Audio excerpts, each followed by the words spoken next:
Hola, soy Jesús del Olmo, este es el canal de vinos de blanco a tinto. Hoy tenemos una entrevista muy interesante. Vamos a entrevistar a Alejandro Landete, que es un comercial de vinos, pero comercial de vinos españoles en Latinoamérica. Veremos a ver cómo se defiende el vino español en aquellas latitudes. Empezamos enseguida.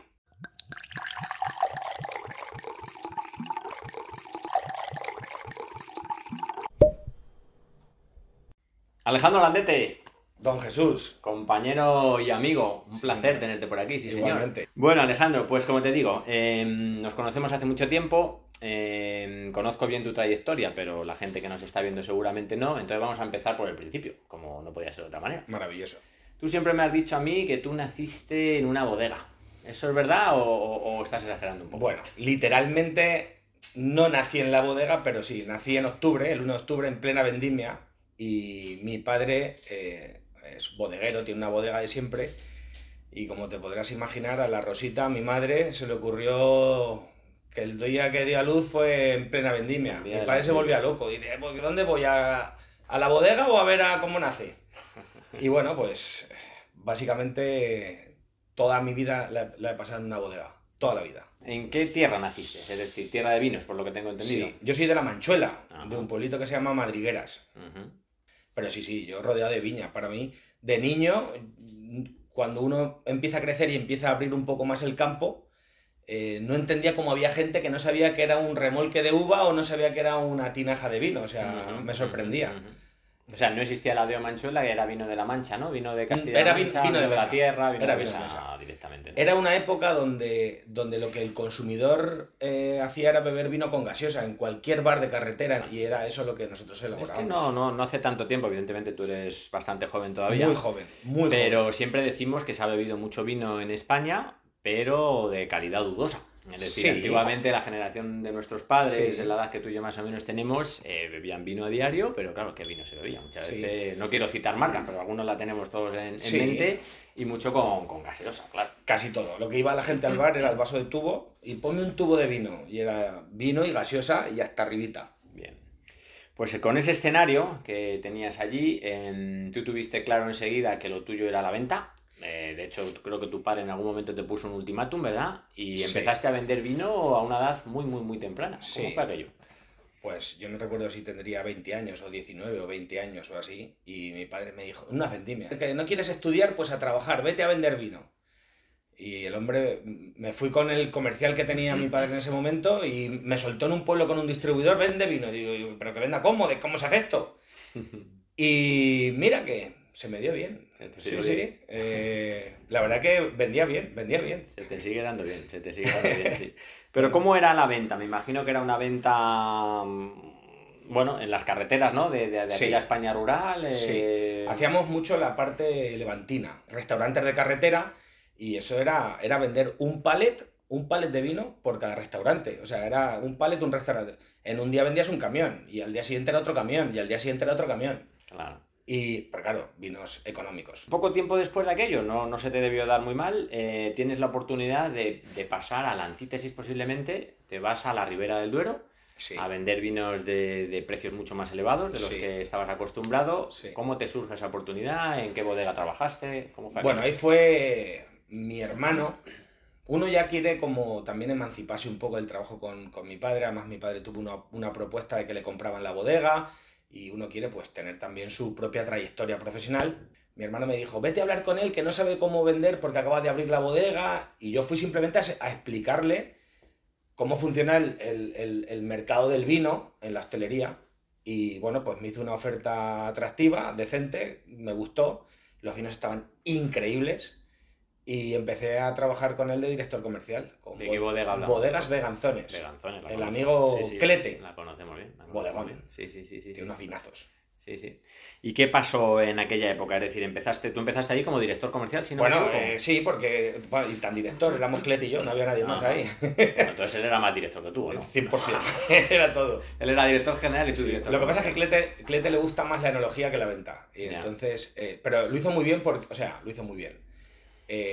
Me dio todas las herramientas y toda la libertad, y en muy pocos años, él vendía como 20.000 botellas cuando empezó, y en 2-3 años ya estábamos en 200.000 botellas y el problema que teníamos es que las vendíamos muy rápido. Es que se vendía muy fácil. Era dejar una muestra y eso funcionaba. Dejar una muestra y funcionaba. O sea, había que ser poco artista. El producto ahí era el que hablaba, ¿no? El que hablaba. Bueno, bendito problema, ¿no? Como digo yo siempre, ¿no? El hecho de poder dedicar medio año a vender y el otro medio a pensar, pues sí, no es tan mala, ¿no? Al final era un poco así, me aburría. Durante ese aburrimiento, creo que fue cuando te vino a la cabeza para mí, que conozco bien tu trayectoria, una de las grandes ideas y de los grandes proyectos que has puesto en marcha. Ahí en ese tiempo surge, me imagino, el primer boceto de lo que luego posteriormente sería el sueño de Baco. Así es.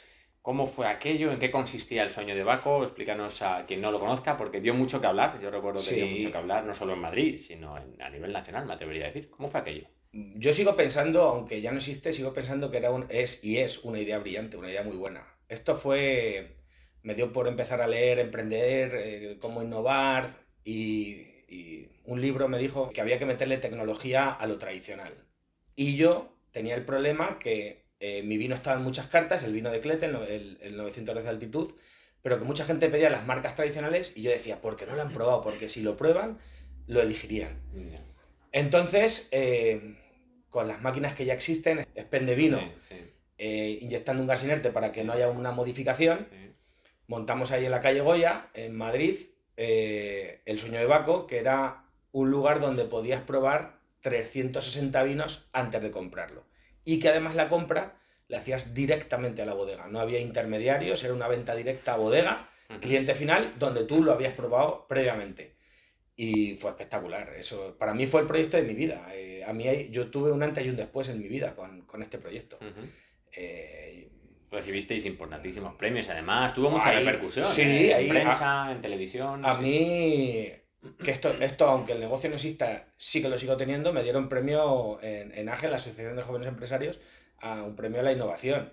En Madrid Fusión nos dieron un premio a la innovación y la comercialización. O sea que sí que era un proyecto muy bonito, la verdad que sí. Muy curioso. Muy chulo. Y luego, fíjate que os fue súper bien, ¿no? Creo por lo menos el primer año. Sí, muy bien. Sin embargo, luego no tuvo continuidad el negocio. ¿Qué es lo que pasó? ¿Cuál fue el motivo de que aquello la inversión en ese negocio, puesto que eran 40 máquinas carísimas, cada máquina 15.000 euros, más el software. Mi socio, que fue el que me ayudó y con el que impulsamos económicamente, él viene del mundo de la apicultura y hubo un año regular en la miel y le venía bien el dinero, y entre muchísimos que vinieron que querían comprarnos el proyecto, vino un chino y que quería ser socio y que quería llevarlo a Shanghái. Se lo vendimos al chino y el chino tomó una serie de medidas no muy acertadas y ahí fue cuando fracasó. Ahí fue un momento muy triste para mí, porque yo le dediqué alma, cuerpo, espíritu, tiempo, energía y vida. O sea, a otro nivel. Bien, fue en aquella época, Alejandro, corrígeme si me equivoco, cuando tú conoces a tu actual mujer. Sí, a Ana. A Ana. Ella es panameña. Panameña. Bien, no sé cómo te lió, pero el caso es que terminaste viviendo en Panamá al poco tiempo. Ella estaba estudiando el MIR, ella es doctora y estaba estudiando el MIR en Madrid. Empezamos a coincidir más. Mi mujer es encantadora, es una joya. Ahora que nos está viendo, ¿no? No sé, me imagino que nos verá, pero vamos. Sí, es una joya. Y cuando el chino no avanzó, ella dijo, bueno, yo tengo la especialidad mía, que es radiología, en Panamá, y me voy a Panamá, me encantaría que vinieses, si quieres venir. Y yo, pues, el que vende vino en Madrid y en España, vende vino en todos lados. Y digo, pues vamos para allí. Bueno, precisamente ahí quería llegar. Supongo que es cierto que si eres buen vendedor y se te va a dar bien en cualquier lado, pero tiene que ser un mercado muy diferente, ¿no? Bueno, sí. Por poner en antecedente, tú decides irte a Panamá, llegas allí y dices, bueno, pues hay que seguir vendiendo vino aquí. Sí. ¿Cómo empezaste? Me imagino con bodegas que ya conocías, representándolas allí. ¿Cómo fue el comienzo? Sí, mira, yo de una pensé, digo, bueno, si en España son 40 millones de personas y se vende esto, en Latinoamérica, que hay 400 millones, venderé un montón. No. La cultura del vino tampoco es la misma, ¿no? No. Luego ten en cuenta, en Latinoamérica hay una gruesa masa de población con un poder adquisitivo bajo, donde la cultura del vino no está, entonces no lo consumen. Y solo es una población muy pequeñita la que consumen ese vino. Yo cuando fui, evidentemente fui a hacer propuestas a las bodegas que me interesaban con las que ya trabajaba del Sueño de Baco, algunas nuevas, y pues les dije, quiero trabajar Latinoamérica, oye, vamos a empezar, echarme una mano y contratarme. La verdad que no tuve ningún problema, empecé a tocar puertas y como todo, tocas puertas, presentas y vas poco a poco abriendo mercado. Unas se abren y otras no, ¿verdad? Sí, claro. Y poco a poco vas abriendo mercado y hoy en día pues tenemos un mercado muy decente ya. Bien, yo preparando la entrevista un poquito contigo, me documentaba sobre los temas de la exportación del vino español. Fíjate que resumo aquí 5 puntos que consultaba el otro día. Las exportaciones del vino español rozan ya los 3.000 millones de euros. Que yo no vendo los 3.000, ¿eh? Tú no, ya me imagino, pero por ahí andarás, por ahí cerca. Fíjate que es curioso, subimos un 6% en facturación, estos son datos del año pasado. Subimos, sin embargo, bastante menos en volumen, un 1,3%. La conclusión es que aumenta más el valor que el volumen. Correcto. Fíjate que hablamos de los vinos envasados aumentan un 9%. Ahí ya tenemos un salto. Se vendía mucho vino a granel, tradicionalmente español fuera de España. Y precios medios, fíjate la diferencia, ¿eh? Los precios medios más bajos a los que vendemos el vino a otros países son Italia, 0,41 euros el litro, y Francia, 0,48 el litro. Sin embargo, cuando nos vamos a países como Suiza, 4,86, Estados Unidos, 3,44. Conclusiones rápidas. Estamos vendiendo menos litros, pero a un precio más elevado. Correcto. ¿Tú crees que el posicionamiento del vino español por fin se está viendo mejorado a nivel internacional? ¿Nos situamos donde nos merecemos? Sí, por supuesto. Ahí las cifras lo que te están dando es que donde estamos exportando, que son países productores, Italia y Francia, utilizan el vino, a esos 40 céntimos eso no entra en una botella, es granel. Y utilizan el vino pues para su comercialización. O sea, ellos tienen el mercado, históricamente el mercado es sobre todo es francés y los italianos son unas máquinas vendiendo. Nosotros hemos estado más en casa y hemos sabido darle menos foco a vender la botella. Y de estar muy abajito, el crecer siempre es más fácil. Yo creo que España tiene uno de los mejores vinos en relación calidad-precio del mundo. Y no es que yo lo crea, es que está testado. Entonces de ahí es que vayan subiendo el valor añadido. Poniendo tu ejemplo como muestra, ¿tienes estimación de los precios medios a los que comercializas tú los vinos en Latinoamérica? Bueno, en Latinoamérica cada mercado es un mundo, ¿verdad? Latinoamérica tiene unos condicionantes ventajosos para el vino español. El vino de volumen, el vino económico, botella, suele ser de Chile y Argentina, pero sobre todo de Chile, es el vino económico. Cuando quieren ir a un vino de calidad, sí, tenemos nuestra competencia que puede ser un Italia y puede ser un Francia, pero como es habla hispana, el latino como que le es más fácil reconocer, leer, comprender bodegas españolas por el idioma que un francés o un chateau, o sea, siempre es un poco más complejo. Por lo tanto, los vinos españoles en Latinoamérica están súper bien posicionados. Cuando decías precios medios, el precio medio al que yo estoy vendiendo está cerca de los 5 euros. O sea, estoy por encima. No soy capaz de vender vino económico. Ya. Es que no entras en ese. No entro, ni aunque quiera. Es que Ya. se van a Chile. Ya. No podemos terminar la entrevista sin hablar de no sé de dónde sacarás el tiempo, pero el caso es que te metes constantemente en nuevos proyectos. Y del que quiero hablar hoy es Rodrigo Saldaña. Son vinos que hace ya casi un año o cerca, un año y pico aproximadamente que trabajamos en la tienda. Mucha gente ya los conoce y hay gente que viene buscándolos, porque es verdad que todo el mundo que los prueba le interesan mucho. Cuéntanos, ¿cómo surge el proyecto? ¿Qué es Rodrigo Saldaña? Esas etiquetas tan llamativas y tan pintonas. Bueno, háblanos un poco. Esto es un proyecto. Nace con un compañero de Panamá, el cual se enamoró del vino que hace Beganzones, que hace Clete. Y como allí ya tenemos un distribuidor que vende este vino, él quería, si no ese vino, un vino de esas características y cualidades. Entonces le propuse, digo, bueno, vamos a hacer un producto nuestro. Y cuando fui a Clete a decirle que quería hacer un vino con mi marca, con su vino, me dijo, no, hay que cambiarlo. Entonces empezamos a hacer, sí es cierto que yo no lo elaboro, lo elabora él, y nosotros lo que hacemos es hacer los coupages para que sean los vinos que buscamos. Entonces es un vino que me lo elabora Clete, lo hago a través de la empresa de mi familia, de mi padre y de mi primo. Mi primo es el que me ayuda, es el que me ayuda con el tema más administrativo. Y bueno, en España no creas que lo encuentras en muchos sitios, No, sobre no. todo en Latinoamérica sí que lo tengo en todos. Sobre todo en Vinoteca de Blanco a Tinto, que aquí lo De tenemos. hecho, o te vas a Albacete o aquí. O aquí, ¿no? No Bien, hay bien, más. bien. Vamos a Sí. tratar de defenderlo. Como se dice, Y la verdad que los vinos están cañón. sí, es un 6 meses, un 12 meses y un 18 meses. Y la etiqueta, yo no tengo esa historia que puede tener una gran bodega como puede ser una Arzuaga, que tiene su trayectoria. Nosotros Sí. somos pues un perfil más millennial, más este consumidor nuevo, un vino con mucha más fruta, fresquito, y le queremos dar esa imagen de millennial. Rodrigo Saldaña es un ilustrador, es un amiguete alicantino. Le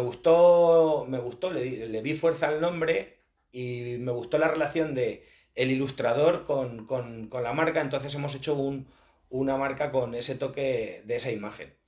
Cuando cambie, y te iba a decir cuando cambie la añada, pero no, cuando cambie la tirada de etiquetas, la nueva tirada tendrá mismo muñequito, pero con distinta pose. Ah. Y además hemos hecho que con Instagram, en un filtro, pues tienes un filtro donde el muñequito baila y se mueve. Está súper chulo. Sí, eso como decías antes, la innovación servida al servicio de Sí. la tradición, como es el mundo Y del vino. eso es. Pues te digo una cosa, la verdad que las etiquetas llaman muchísimo la atención. Yo tenía miedo, cuando me presentaste al principio, porque mucha gente cuando ve una etiqueta un poquito de este estilo, tan frescas, aunque yo creo que ahora ya muchas otras bodegas también apuestan por esta idea, pero hay una tendencia como a pensar que estamos hablando de vinos más económicos o de vinos de Correcto. peor En calidad. este caso no.